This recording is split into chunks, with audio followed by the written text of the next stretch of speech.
Um, so we're gonna have a little fun today. As we mentioned, if you were on before listening in on us, what we're gonna do today is if you have your phone, if you have your second phone, if you're on one phone, go ahead and scan this QR code, and we're gonna do this a little interactively. There's my full screen button.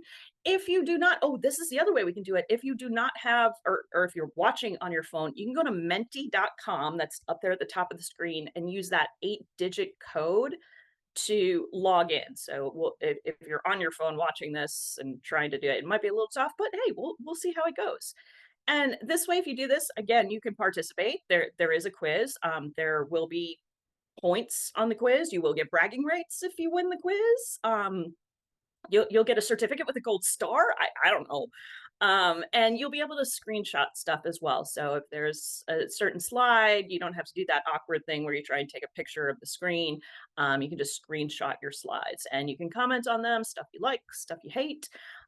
So go ahead and do that. I know that there's probably just a little bit of a lag, which is why I'm talking through this a bit, but it's going to be fun. It's going to be entertaining. We're going to talk a lot about flies in commercial situations, but you can also really relate this to other situations as well. This obviously applies to residential, but we're going to focus on that commercial situation because, to be honest, in my past, where most of our issues have come from, 90% of them I find are commercial. I don't know why that is. I don't know why we just have less problems residentially. Maybe it's because it's very similar, but hey, there you have it. Okay, so I've given you folks a second here. Let's hope most of you got in. Again, if you didn't, go ahead and use that code at the top, menti.com. It'll be on the next couple slides as well. But let's see how you do here. Okay, we're gonna get into this. I know it's early in the morning. I know we're all a little short on caffeine, but here we go. Okay. Tell me which one of these is a fly because we know that this is important. If we do not do our identification, then how are we even going to know what we're treating? How do we know what pesticides are labeled for this stuff? How do we know where to look for them? So it's really important to have that identification step. And let's be honest, we could sit here and determine what the difference between this fly and this fly. For a lot of our fly problems, we divide them into that large fly category and that small fly category because most of our large flies are going to be in similar situations. They're going to be in similar habitats. I'm going to break it down a little bit. And our small flies are, again, in their certain habitats. So we don't have to worry too much about really getting down to the itty bitties of what's different. But if we can, that helps us out. So that's where I'm going to delve into this a little bit more. So once again, menti.com, enter that 8-digit code because apparently only 3 of you want to play today, but that's okay. Hey, it makes it better. Oops, I went to the wrong one. I apologize. See, I did this again yesterday. Okay, so for the 3 of you that answered, thank you very much. You were right. Good job. Again, to do that identification step is really important. I don't know why it didn't do results. Okay, hold on. Let's see if we can get results. I'm not giving up right now. All right, there we go. We got 4 of you. It just doesn't want to work with me. All right, I promise the next questions will work. We had this problem yesterday too, so we'll get the leaderboard going. Promise. Okay, so I'm curious from your points of view, and I think I gave you like 3, 4 different lines to fill in. What makes large fly control difficult? Um, like any pest problem, honestly, if this was easy, we'd all be out of a job, right? Because our customers just go to the store, buy the thing, and we've eliminated the problem. I don't know why we haven't eliminated these problems 100 years ago, because it is difficult. So each pest has its own characteristics that make it a little challenging, make it a little different. And again, this is not for points, so you don't have to worry about it. Once again, menti.com, 8-digit code at the top if you want to play along. But there are things especially with large flies that make them difficult. And I've got a couple examples at the end of things that real life examples that I've been through and some of the things that we've done because we have the basics, right? Most of you know IPM. Most of you know do ABCD. And once we get to that point, 80% of the problems that have been fixed. Then there's the other 20%, and those are the ones that cause us some problems. But all right, nobody wants to. I know it's early, folks. I get it, and you're stuck listening to me this early. It's okay, customer cooperation, great. Yeah, like any pest problem, if we've got some issues, we know that this is a partnership. We know that we can't do it all. Even though we can't do it all, we can still do some stuff. And I hear this a lot like, oh, the customer won't clean this up. It's not a helpless situation, and we'll talk about that. So, once again, IPM, right? IPM is essential. We have all these steps, we have all these tools. What a lot of people don't think about, and a lot of presenters like to present that nice little pretty chart, is that this is complicated.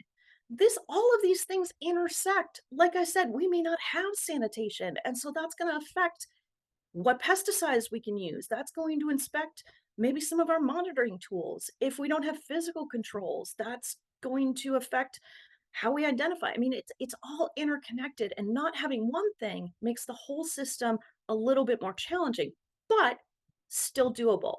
So I don't like to think of IPM as that nice little chart of do A, then do B, then do C. Listen, this is a mess, but incorporating all of this can be really helpful, at least what we have. All right, once again, I said I wasn't going to go into the itty bitties on this, but most of our large flies are either house flies, blow flies, bottle flies, or sometimes the stable flies. Okay.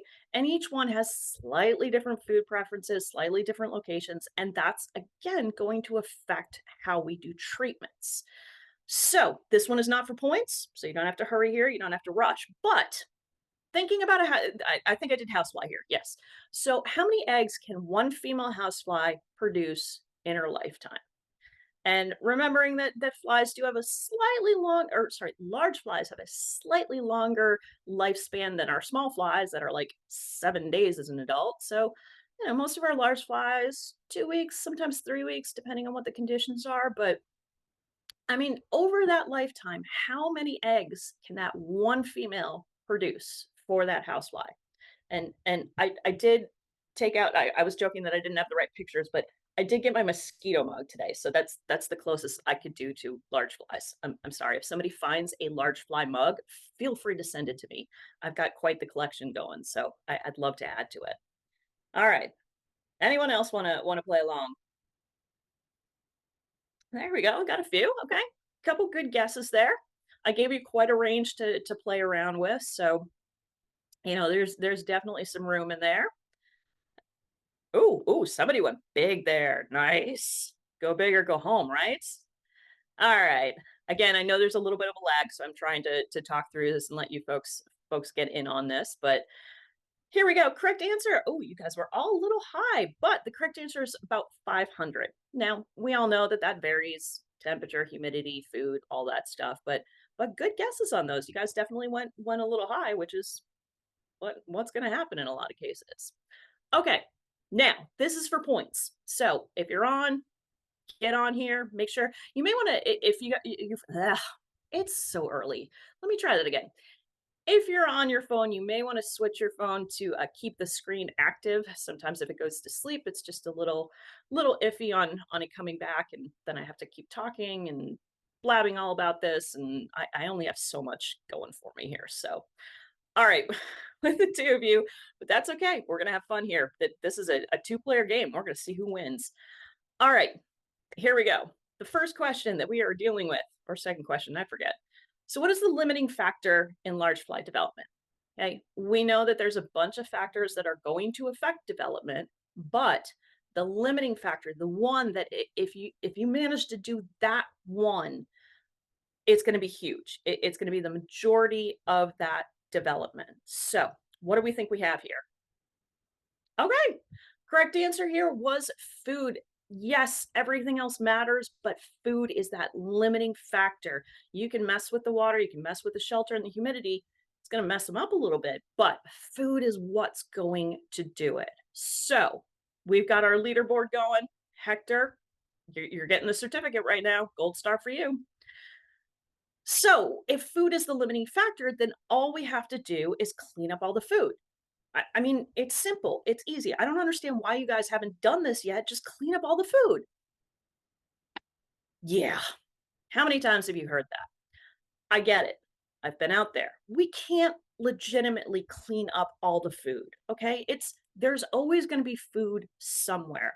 And if you've never seen a housefly and how the mouth parts on it and how big they are and the legs, you know, that transfer of material, we're going to get to some diseases and stuff in a bit, but like watching them feed and watching how they spread that material around, watching how they then clean off, they'll go back, they'll clean off.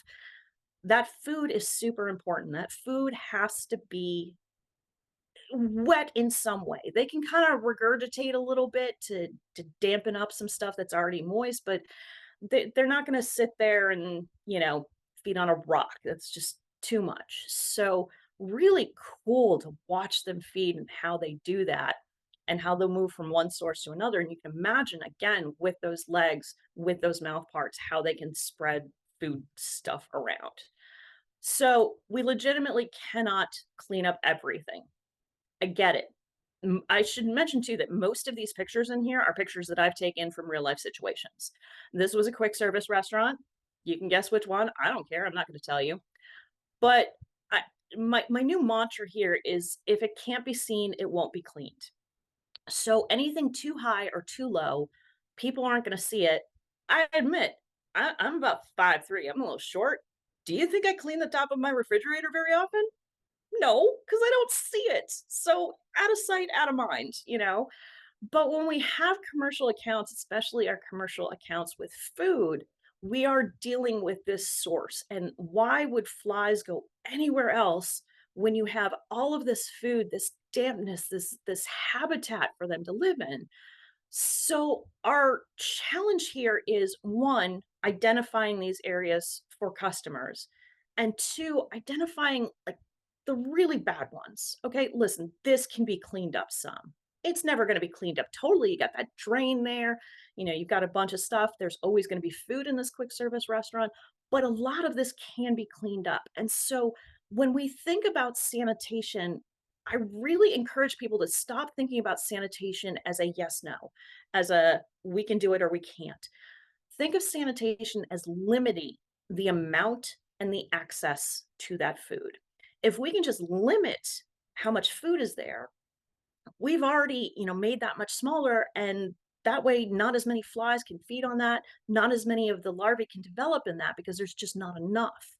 So, number one, identifying where the major sanitation issues are, because we've all been in some of those restaurants that were just like the whole thing is a sanitation issue.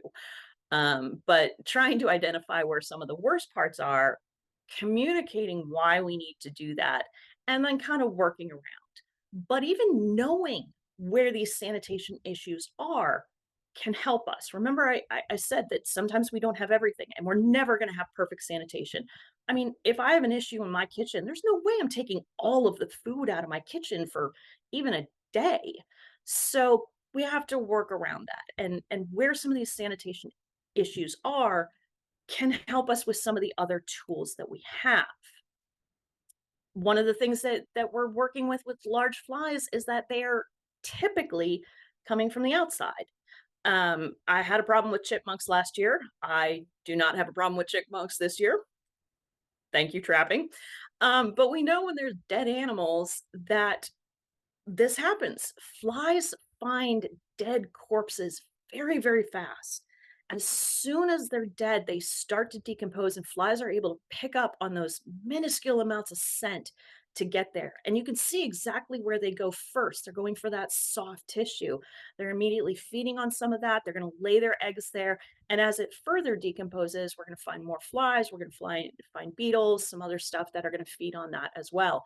Unfortunately, something got to this and took it away before it could decompose more and I could get more cool pictures. So all you get is those pretty little bottle flies. But if this is under a crawl space, if this is in a drop ceiling, Finding these things may not be so easy. Getting to them may not be too easy. But these flies are also an indication that there is a dead animal nearby. So, again, going back to that identification step, just knowing the difference between that shiny fly and the house fly, we're already starting to look in those different places for that food source. Um, Sorry to anybody who likes chipmunks. They were too close and they were destroying some stuff. So, with houseflies, especially dumpsters, I mean, dumpsters are rife for just about any pest that we have. I mean, we've got cockroaches, we got rodents, we got everything that loves dumpsters because that's where the food source is. That's where all of this is going on. So why not take advantage of that? And what you can't see is probably about 3 feet. You can just see the edge of it on the left side of your screen. That's where the door of the restaurant is. So it's about 2 feet away from that kitchen grease one and probably about 5, 6 feet away from the actual dumpster. And we all know how clean dumpsters get when they get emptied. And we all know that they clean those dumpster pads regularly, right? Yeah. And sometimes this could be a situation where this isn't even the customer's dumpster. This could be somebody else's dumpster, right? I mean, this could be something that a neighbor has, a customer has, who knows? Which again can make it difficult if that's now impacting another customer, a pet store that's next by, a grocery store, any of those things. So again, finding where these sanitation issues are is the first step. And we know most of them. Let's be honest. They're usually fairly obvious. All right, let's see if a few more of you want to play. I should have thrown up that Menti code again, but hey, you know what? I get it. You folks are busy. Might be in the truck. I've been there. You know, I'm at home today, but hell, sometimes I've done these from very strange places. So I get it. Get some caffeine on your way out there. Hopefully none of you are doing this on the road. If you're on the road, pull over. No doing this and driving. All right. Let's see what we got here. Second question, third question. I forget where I am. I forget how many questions I put into these. All right. So what is it called when an animal feeds on shit? Okay. We have our, our herbivores, we have our carnivores, but what happens when they're feeding on poop? Which many of our large flies do. That's a great source for them. If you've ever had this problem in residential areas, you know that that dog that gets let out, that they never clean up that dog shit, you got problems. You're also going to have more mosquito problems. That was a cool research paper to read. Okay, so we've got coprophagus here. That is your Jeopardy word of today. Hector, you are still in first place. You go, man. So coprophagus is when they're feeding on poop, which again is not the nicest thing to go out and look for. However, it's where the source is, and being able to tell that customer, again, whether that's a homeowner or somebody else, like, hey, you literally have to clean this shit up. So that brings us to exclusion, which is just like sanitation. It's easy. How come you folks can't do this? Really, just shut all the doors, shut all the windows, seal everything up. It doesn't work. There is no way to completely like hermetically seal a building because people have to come in and out, goods have to come in and out. So we know exclusion, just like sanitation, is never going to be perfect. Okay.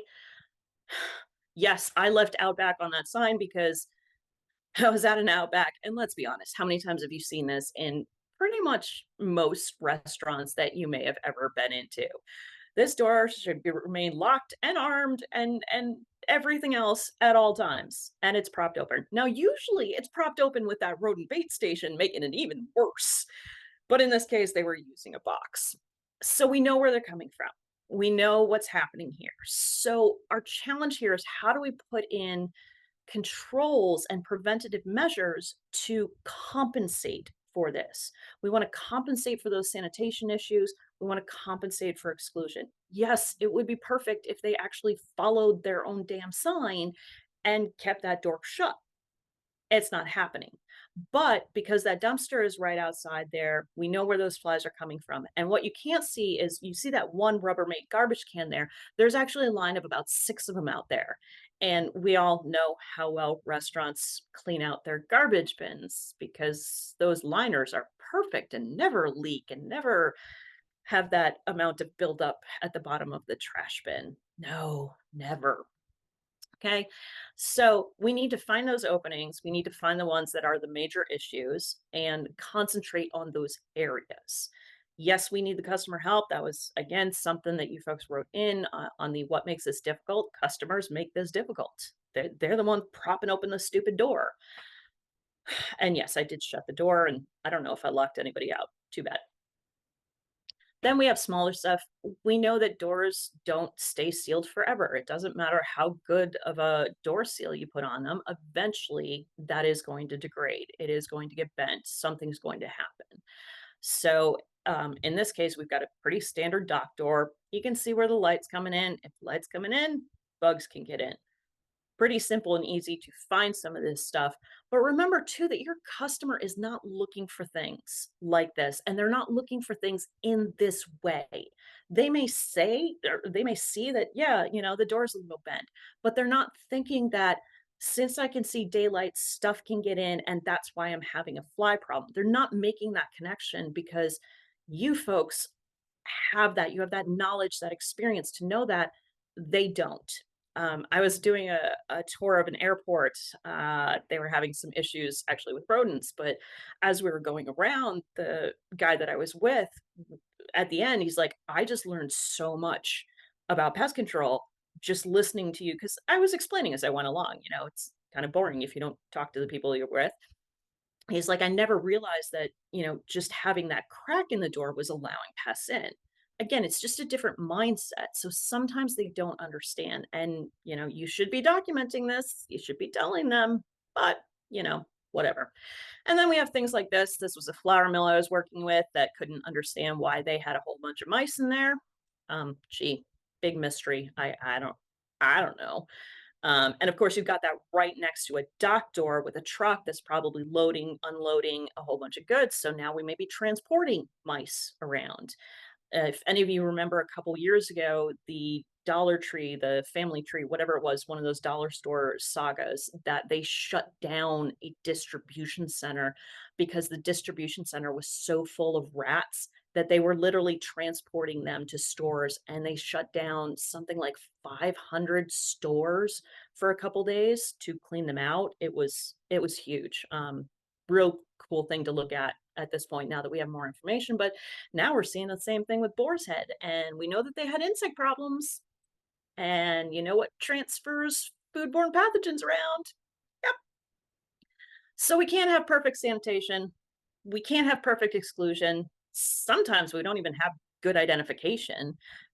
If we don't have monitors in place, how do we even start to do that identification?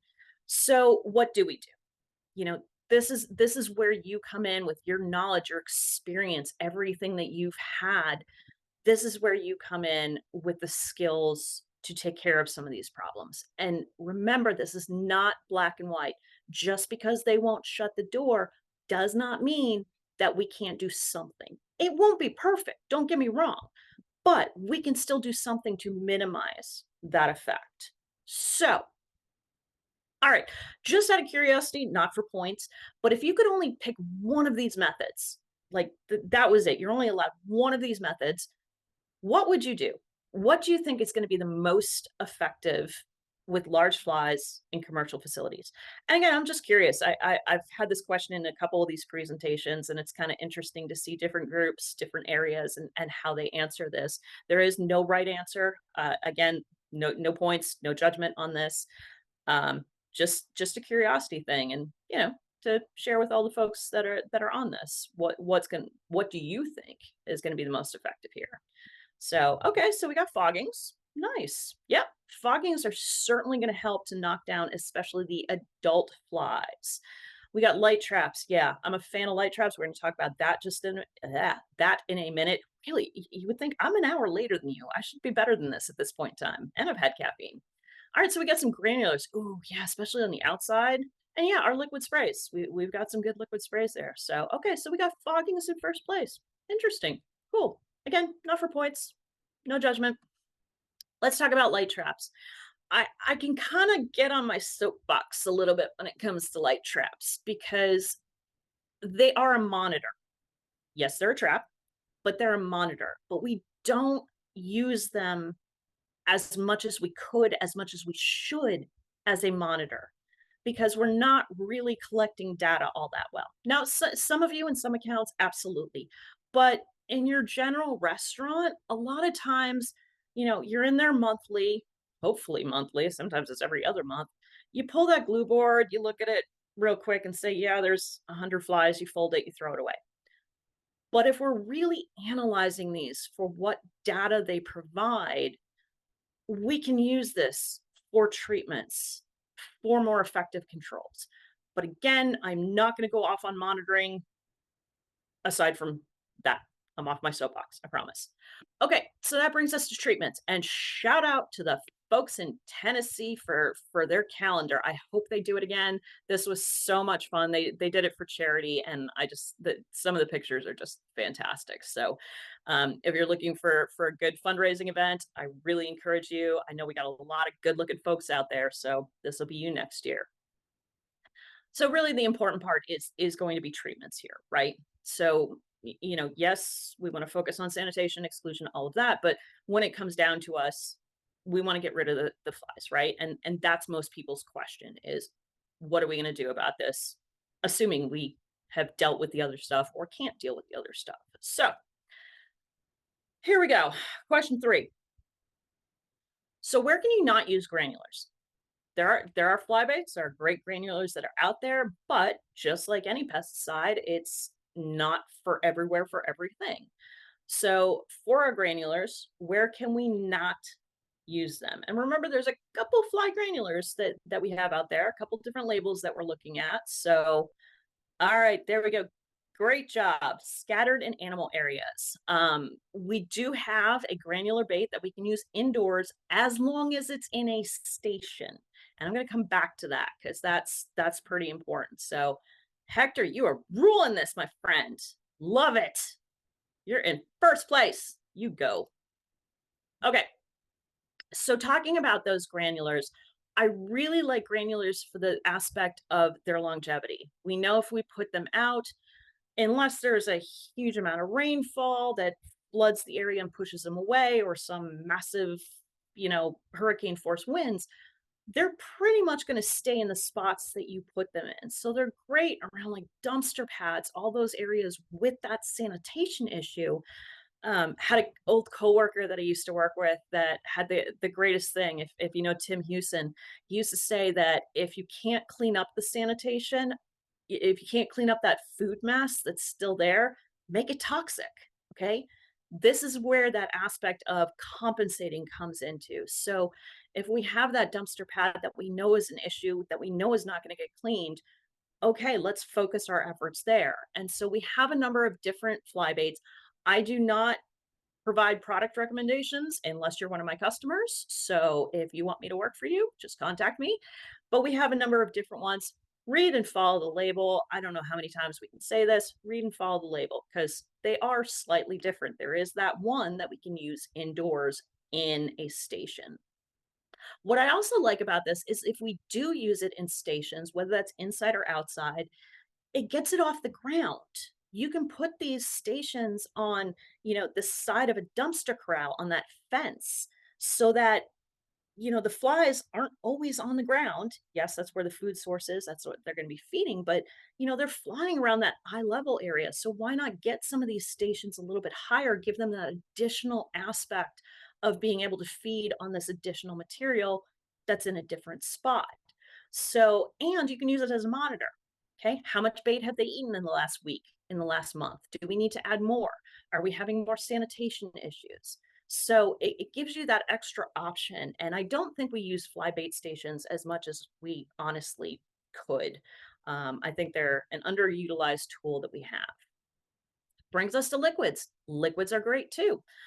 Liquids can get up a little bit higher. We know that, we're certainly not going to like hose down the side of a building, but a lot of our liquid residuals, 3 feet up, 3 foot out, crack and crevice around windows, around doors, sometimes around eaves. I've got issues with that, but we won't talk about that. And we have a lot more options when it comes to active ingredients. With our granular baits, we only have a few, not bad. We still have a few, so we want to rotate. But, you know, putting something different down there is always a good thing. So we don't have to worry as well about somebody walking through that granular bait, picking it up on their shoes, bringing it inside the facility. The liquid goes on. If anything, it's on a crack and crevice for those impervious surfaces. And sometimes liquids can be a little bit faster, but they're not going to last as long as, say, a granular. So we have our benefits and our drawbacks when it comes to that. Whatever you're using.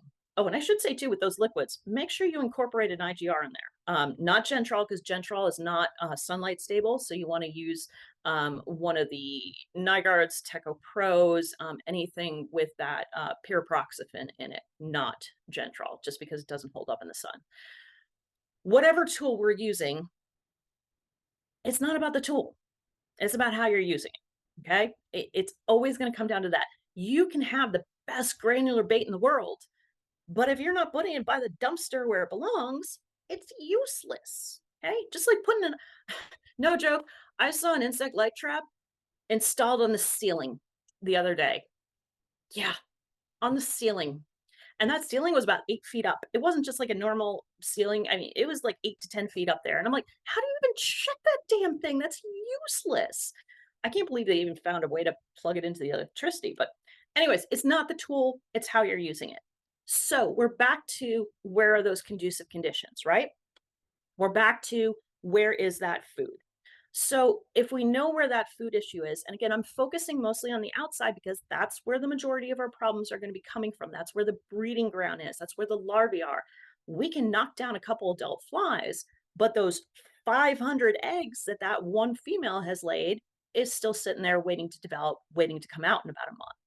So focusing on these areas and getting those treatments targeted to these areas, first of all, gives you better efficacy, and second of all, saves you time. You don't need to do a whole perimeter treatment around a restaurant if the only problem is coming from that dumpster area. So why not just focus on that dumpster area? So finding these, and again, I'm picking on dumpsters, but we all know that there's different areas. Recycling bins as well. We always have that leftover food material in that bottle or whatever it is that are attracting those flies. So all of this stuff you can be looking for, find it, treat it. Once again, if we can't deal with the food mess, try and make the food mess contaminated. Try and make it toxic for them to knock down those larvae as well as knocking down those adults. Okay. Then we come to where else is the food? This one's a bit harder. Like I said, maybe this isn't a crawl space. This could be in a wall void. Who knows where it is? Again, typically coming from the outside. And if it can be found, great. If it can't be found, where's the most likely spot this is coming from? Imagine, a typical warehouse, okay? One side of that warehouse is all pavement, and that's where the trucks are going from. That's where all the dock doors are. The front side is, nice and pretty and manicured, and the other side is the employee parking lot. Where is the dead animal going to be? It's going to be on that fourth side that backs up against a forest. So once again, we don't have to focus on every single side of the building. Where is that food source most likely to be? Now, could it be in the parking lot? Absolutely. Should you be able to find it if it's in the parking lot? Absolutely. So if that's the case, obviously get rid of it. But if it's not the case that it's back in the woods a bit, or, it's coming from a neighborhood property, which we're going to get to, that's what we have to deal with. And we can put those stop gaps in place. If it's in a wall void, good luck. You can break into that wall void. Luckily, if it's in a wall void, it's typically a small animal and it's going to decompose fairly quickly. So the problem shouldn't last too long, nor should the smell. But try telling that to a customer sometimes. If we are dealing with inside problems, this doesn't happen a lot, but I have encountered that. Once again, where is the buildup? You can see here that we've got pea pods on the floor. Now, pea pods aren't going to last forever in that nice fresh state. So we know that this was recently spilled. Okay. This is not something that's been here for a month. We can focus on other areas. I mean, yes, they should clean it up. Yes, we need to tell the customer. However, where is that buildup of food? Okay. They need this broken down. They need it, slightly decomposing. Even for those bottle flies that are going to feed on something like a dead animal, it may not be dead for long, but it's still dead. It's still decomposing. So look for those sources, try to find them, try to get the customer to clean them up. If not, what can we put in place? And again, we can put bait stations inside a facility as long as that bait goes inside a station. If we can get that station close to where those adults are, at least by knocking down some adults, we start to knock down that population. It's not perfect, but neither is the sanitation. So we can explain that to customers. And as long as those expectations are there and they understand, you know, it's on them pretty much. So once again, we're coming back to our dumpsters, but in this picture, I don't want you to focus on the dumpster. I want you to focus on the area behind it. This is a picture that I took in my home state. I'm here just outside of Atlanta, so this was taken in Atlanta, and you can notice that there's a lot of vegetation back there. One of the great things about Atlanta, Georgia, is that we have a ton of parks and trees. That's also a problem in Atlanta because where do you think a lot of our pests are harboring? Right across that boundary in that park behind it. So we can't do anything about that. So what do we do? Well, number one, we want to keep the door closed on that side of the building if we can. Number two, can we get bait stations maybe up on that wall?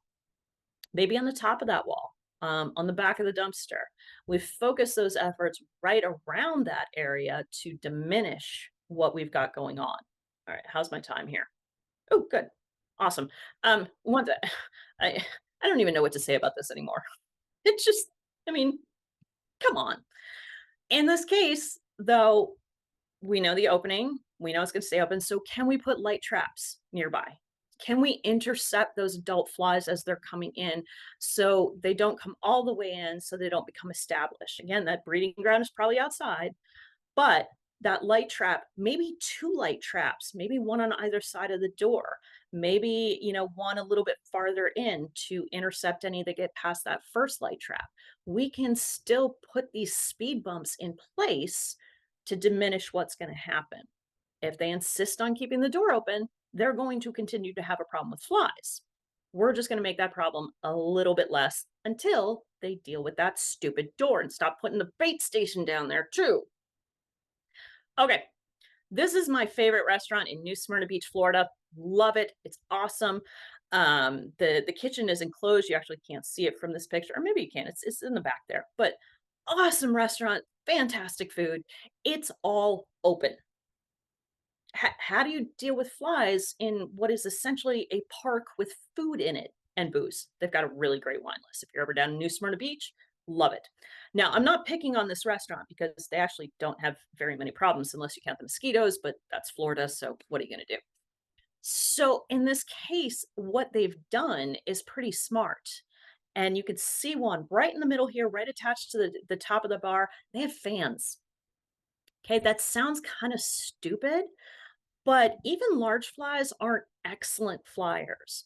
So by the fans pushing them away from the bar, pushing them away from the kitchen, pushing them away from some of those seating areas, what you're left with is an area, yes, with food, and you can see that they clean it up pretty well overnight. I mean, the sanitation issues are not really there unless you count the kitchen and behind the kitchen, but they're doing a good job here. They know that they've done the sanitation, so all we need to do is keep pushing those flies, physically pushing those flies away, and it works pretty well. They do have a little bit of greenery where they could put some granular bait. I don't know if they do. I don't do pest control there. I just eat there because it's fantastic. But there you have it there. So in some of these cases, again, not perfect. You can't do any type of exclusion here, but we're putting those speed bumps in place. We're pushing those flies away from a source that they could potentially use. And it works really well. It's also a very small space, but this works really well too. If you have any of those restaurants with those outdoor patios or anything like that, where, I'd say during the summer, but you folks live in Texas, I'm here in Georgia, we wait until like October when the temperature finally gets reasonable to eat outside. pushes them away from those sources, pushes them away from any doors, things like that. You've probably noticed air curtains on some of the doors. Air curtains aren't great, but it's a stopgap measure. Okay, same thing with fans. These fans are acting as that windscreen, as that air curtain, and it's cool. Okay, this is my husband's favorite restaurant. He is from Nebraska, so if none of you have heard of Runza, um, here's a Runza. I was here not too long ago because we were up in Nebraska doing some stuff. But when we have something like a fast food restaurant or anything really, this could be a warehouse.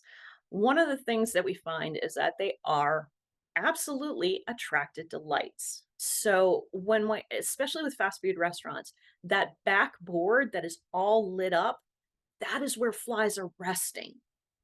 Okay. So once again, the problem is outside. We can't deal with it for whatever reason. They're coming in because doors open and close. They've got that, stupid little takeout window. It's drive through. So what are we going to do? Where are those adults resting? And what you can do, again, there's a couple treatments that we can use inside as spot treatments to hit those areas that are non-food areas. Remember, no food contamination. Don't contaminate any food contact surfaces or foods. Hitting those spots where we see that they're resting is really good. And you can use this on the outside too, because we know that around doors and windows, they're going to settle on that door frame for just a second before coming inside. So by targeting those areas, just the doors and maybe the drive-through window, we're going to knock down a whole bunch before they can even enter because they've rested on that surface that we've now treated. One of the crazy things that we did, well, I don't know if it's crazy, but we had one restaurant that was really bad. And again, we could not deal with the sanitation issues outside. The second a door opened, it sucked flies in. We actually treated like index cards, laminated index cards, and hung them in key locations. Um, didn't look the best in some cases, but still did a great job because they were attracted to the blue color. Oh yeah, I should mention blue, which I'm going to mention again. Plus, it was a resting spot in a light area, so it would knock them down.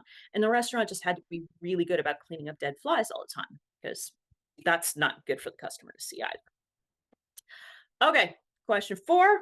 Let's see if Hector's still on top here. I still got 15 minutes. I'm doing good. All right. Once again, if you want to play along, there will be a code at the end too if you want to contact me, because I will share this presentation with you. Got absolutely no problem with that. All right. Let's see what question 4 of 6 is. Let's see what I wrote. It's always a surprise.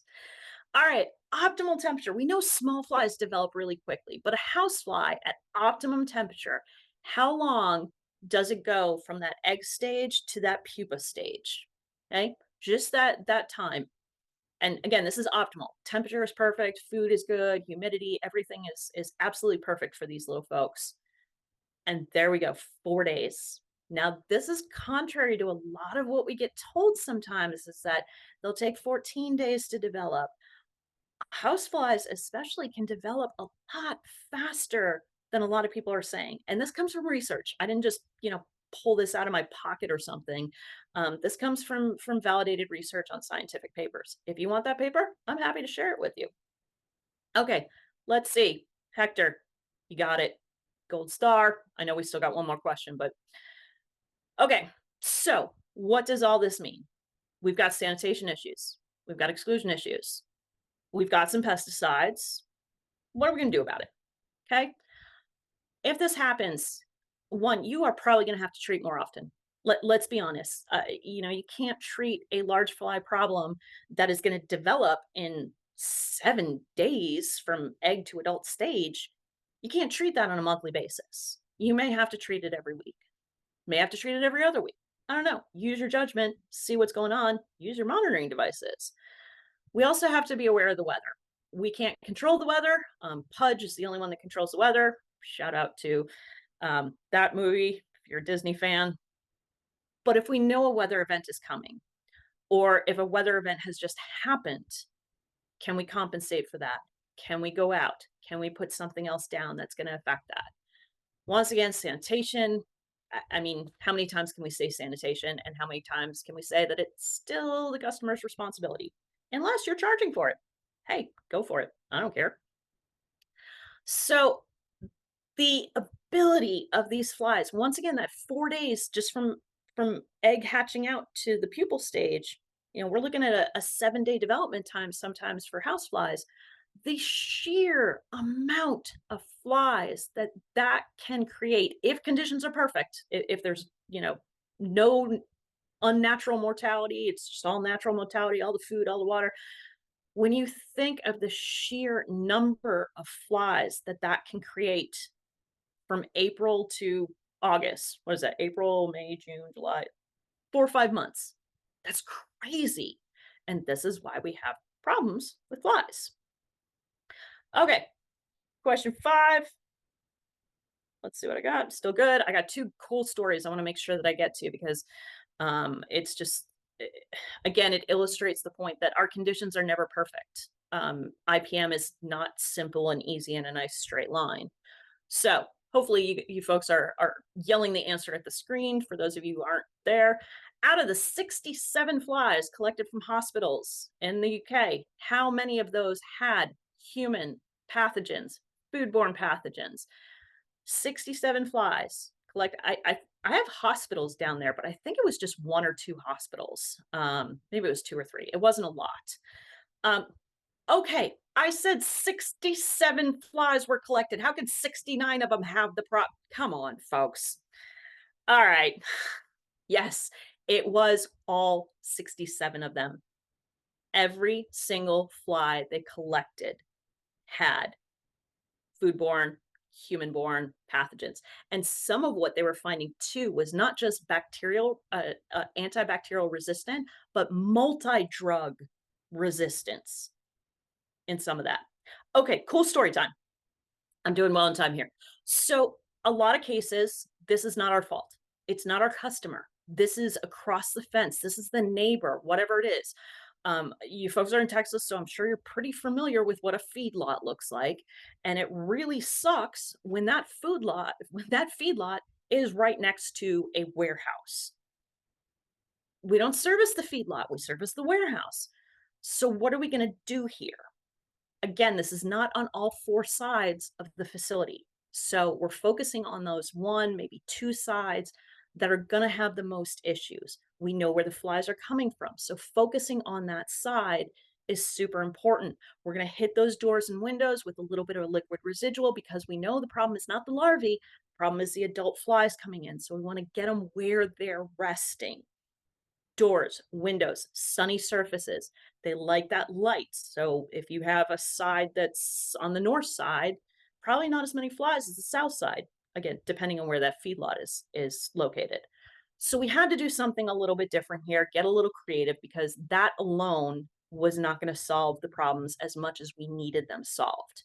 So what did we do? We use parasitic wasps. You can buy these online. They're not perfect. They're not going to catch every single fly. But what we did is we hung these on the fence. They come in like little bags. They got kind of like sawdust in there, and the wasp pupa is in there. So it hatches out, and then it goes to find a fly pupa, and then it lays its little egg in there, and it develops, and it eats that pupa from the inside out. A little cannibal. It's awesome. Well, not a cannibal, I guess, because it's a different species. So what we did is we hung these bags on the fence during the summer months, started in spring when they're going to start to pop up, and hung them on the fence that was on our property, the property that we serviced, to then fly into that feedlot to deal with some of those fly problems. And again, it was on that near side, so we didn't have to deal with all the flies in the entire feedlot. We just had to reduce the ones that are up there on that border with the place that we actually service with our site. And it knocked down the flies significantly. Did not stop them. I'm not saying this is perfect. I'm not saying this is 100%, but it knocked them down enough that at that border, then we had to do a little bit less on that side of our building. So if you're dealing with one of these issues where you have that property with lots and lots of this, that may be an issue. Here's another one I've dealt with. This is a recycling facility next to, what was this next to? I don't think I have the picture in there, but I'm pretty sure this was next to a food plant. Um, Maybe it was a canning plant, something like that.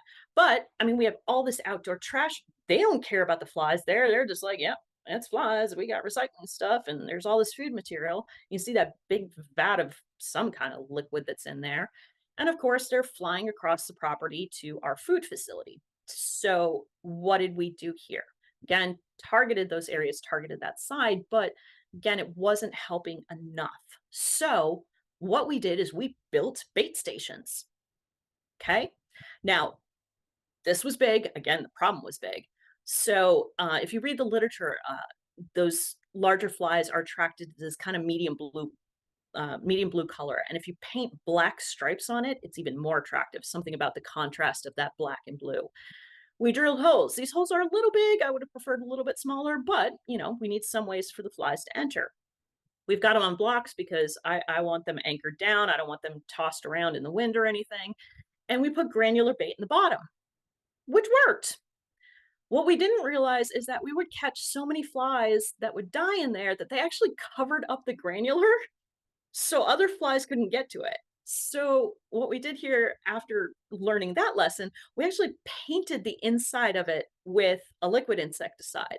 So we've got the granular on the bottom, and once the flies got high enough that, the other flies couldn't get to that granular, they still landed on the side of that bucket, still knocked them down so we could service them just a little bit less.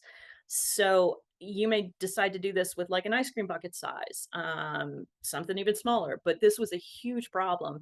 And again, during those summer months when it was the worst, if I remember my location right, we were dealing with 4 seasons. So I think we did this from like April through September. And then we pulled them in the winter because we didn't need them. So get a little creative with what you have. And sometimes some of these solutions, again, did not stop the problem. I'm not saying this was a 100% perfect solution, but it really reduced it enough that it was manageable and okay with what else we had going on there. So for those customers that say, this is a fly, we don't have a problem with that, it's okay. Remember, they're not just an annoyance. Remember those 67 flies that were collected, and all 67 of them had pathogens. If you are in an audited facility, no, you can't have flies. Health code violations. If you're in restaurants, they will cite them for this. So they're not just an annoyance. They are really a big problem when it comes to that. So, last question here, I think. Again, you folks can yell it out at your TV, Jeopardy style. And now we have issues connecting to the quiz. Great. Oh, nope, there we go. Haha. Never fails that the internet decides to go out like halfway through the presentation, right? All right, my friends, here we go. I still got 5 minutes for questions. I'll hang on a little bit later too, if we need to. But last question. Again, I assume all of you are yelling at your screen and you're yelling the correct answer at your screen when it comes to this. If not, we can go back to a PowerPoint. I don't have to come back. I may be the favorite entomologist, but I don't have to be the favorite presenter. So, whatever you guys want. I'm cool with it. It's your choice. Thank you. Thank you very much. There was a correct answer to that question. Love it. Thank you for playing along. I know the rest of you probably played. Oh, Randy at the end. Oh, okay. Okay, good. I was like, wow, that was Hector. Contact me. I'll give you a certificate. I'll put a gold star on it. Thanks for playing along, and the rest of you playing along for yelling at the screen. If you want, I know probably not too many of you are on, but if you want to type in a question, you are welcome to type in a question. Otherwise, I think we have a chat box somewhere that we can do. So we can answer questions that way. If you want a copy of this presentation, or if you want me to work for you, contact me in any way. Just say flies and I will send you a copy of this presentation. That is all of my information. You can save it to your phones. It's got my website, my phone number, my email, my OnlyFans pan. I mean, whatever you want on there. Just kidding, but I bet a couple of your heads came up on that one. So there's the information. I will keep this sharing for just a minute so all of you can get that code if you want to. I am not hard to find. You could probably Google it. So that's what I got. So 4 minutes left. Look at that. I'm perfectly on time. So questions, start typing those questions to the question box here or the chat box. I don't know. What are we using? I have both up. We have Q&A and Awesome. chat, and everybody has access to both, so. Awesome.